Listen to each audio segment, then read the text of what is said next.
Bienvenue au jardin vous est proposé par Florendi. Nutrition potager, agrumes, gazon, plantes en pot ou en terre, ou encore activateur de compost, Florendi vous accompagne au jardin naturellement. Ayez la main verte avec Florendi. Prendre soin de son jardin n'a jamais été aussi facile avec Oriange 3 en 1, la nouvelle innovation Solabiol.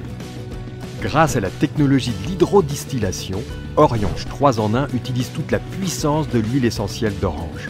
Sa formulation permet de combattre efficacement les insectes, les acariens et les maladies en neutralisant leurs cellules. Oriange 3 en 1, c'est le geste simple pour prendre soin de son jardin. Insectes, acariens et maladies, un seul produit et c'est fini.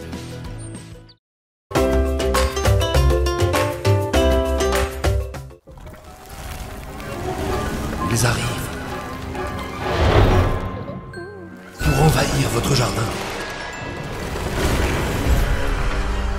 Ne tremblez plus. Encore une mission pour Roundup. Il s'attaque aux mauvaises herbes en 1 heure seulement et contient une matière active existante dans la nature. Patrick, Roland, racontez-moi une histoire de plantes, de jardin ou de jardinier. Mes chers amis, j'ai envie de vous entraîner aujourd'hui à Madagascar, qui est une île absolument sublime au niveau de la nature, de la biodiversité, parce qu'elle a un taux d'endémisme absolument énorme, et il y a des végétaux que l'on ne trouve nulle part ailleurs, et celui dont je vais vous parler aujourd'hui est endémique aussi, donc de cette belle île de Madagascar. On l'appelle couramment l'arbre du voyageur. Ravenala madagascariensis, ça veut bien dire ce que ça veut dire. Ravenala, de son nom local, Ravenal ou Ravinala, c'est le nom qu'on donne localement. Est-ce que tu connais cette plante? Alors oui, mais je ne l'ai pas vue à Madagascar, je ne suis jamais allé à Madagascar et il me semble l'avoir vue au Mexique. Mais oui, parce que depuis pas mal de temps, cette plante, elle est diffusée dans tous les pays tropicaux parce qu'elle est extrêmement spectaculaire du fait de sa forme en éventail, on dirait une main ouverte ou même un véritable éventail, un éventail qui peut atteindre 20 mètres de hauteur avec des feuilles qui sont sur des pétioles géants et des feuilles qui ressemblent exactement à des feuilles de bananier. Le premier qui a décrit cette plante, c'était au XVIIe siècle, il s'appelait Étienne de Flacourt, entre parenthèse, monsieur Étienne de Flacourt a une plante à son nom qui s'appelle le Flacourtia, qui est une plante tropicale qui fait des fleurs qui sont assez jolies. Et lui, il l'a appelé Voanfontsi, c'est-à-dire le nom local que le donnaient les Malgaches, dans un livre qu'il a publié en 1661 qui s'appelait Histoire de la grande île de Madagascar. Il le décrit avec une certaine erreur puisqu'il l'appelle le balisier, qui est en fait le nom commun du canna. Oui. Mais on est sur des plantes dont la forme des feuilles peut quand même évoquer un peu la même chose. On avance dans les siècles et le fameux Philibert Commerson, dont on vous a déjà parlé pour l'hortensia, qui habitait à l'époque à l'île Maurice, qu'on appelait l'île de France, part en 1768 à Madagascar et il rapporte en 1770 un manuscrit dans lequel il décrit beaucoup de plantes et il appelle le Ravenala, qui ne s'appelait pas encore comme ça, d'Alembertia uranoscopa. Pourquoi d'Alembertia? Pour honorer Jean d'Alembert, Jean d'Alembert qui, avec Diderot, avait écrit cette fameuse encyclopédie qui réunissait à l'époque l'ensemble des connaissances du monde. Mais d'Alembertia, aujourd'hui, est un genre qui existe, mais pas du tout comme le Ravenala. C'est une Forbiacée dont il y a 4 espèces officiellement répertoriées. Quand est-ce qu'il est arrivé, ce Ravenala? Eh bien, c'est un Français, encore un, qui, en 1763, Commerson, il ne le savait pas, parce qu'à l'époque, l'information n'allait pas toujours très vite.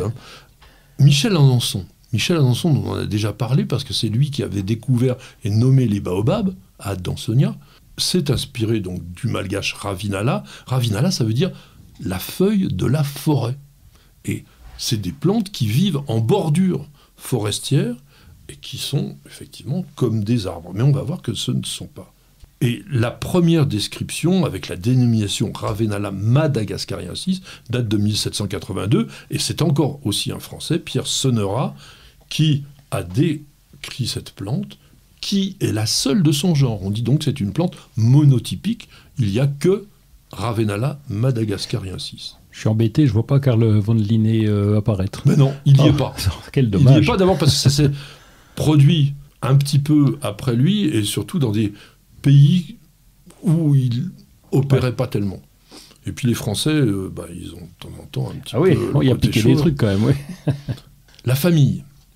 Longtemps, on a mis dans les musacées parce que comme ça ressemblait énormément à une feuille de bananier, on l'a mis dans la famille des bananiers. Mais en 1934, John Hutchinson, qui est un botaniste britannique, s'est rendu compte que l'on pouvait créer une famille spéciale, Strelitziaceae, pour les Strelitzia.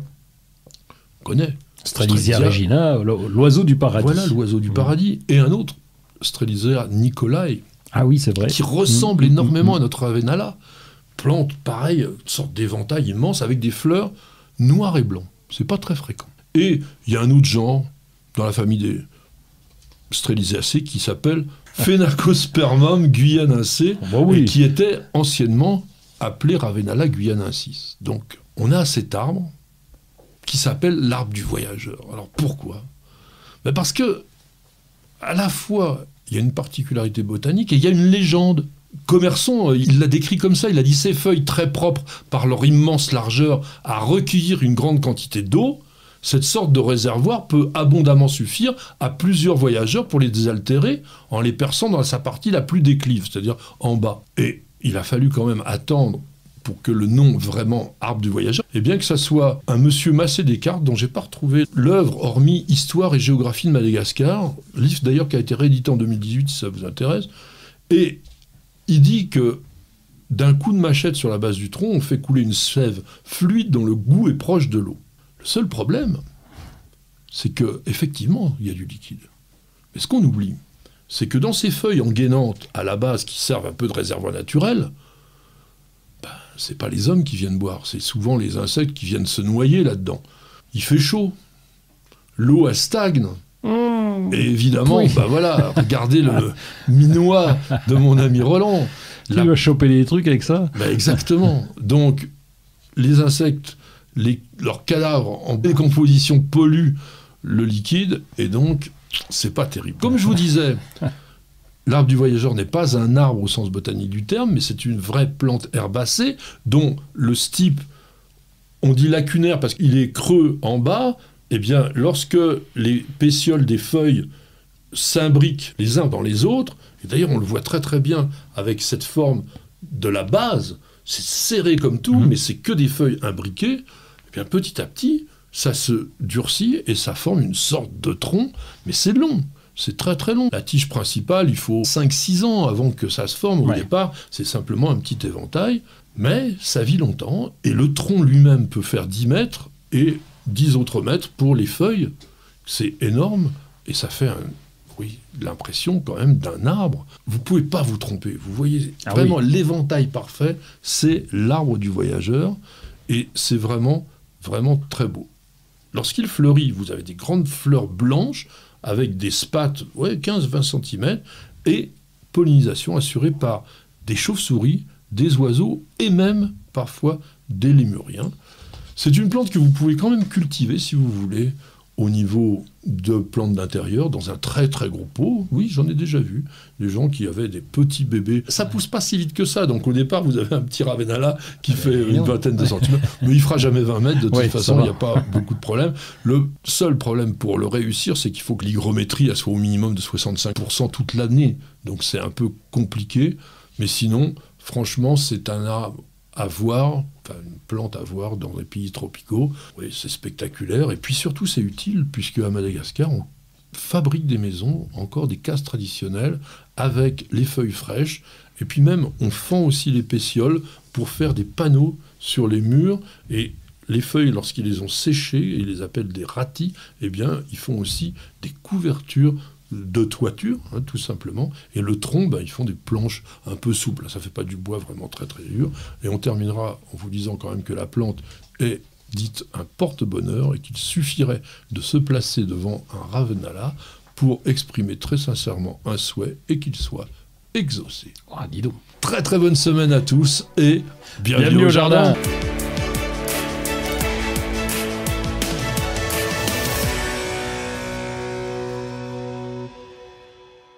Vous avez écouté Bienvenue au jardin avec Florendi. Nutrition potager, agrumes, gazon, plantes en pot ou en terre, ou encore activateur de compost, Florendi vous accompagne au jardin naturellement.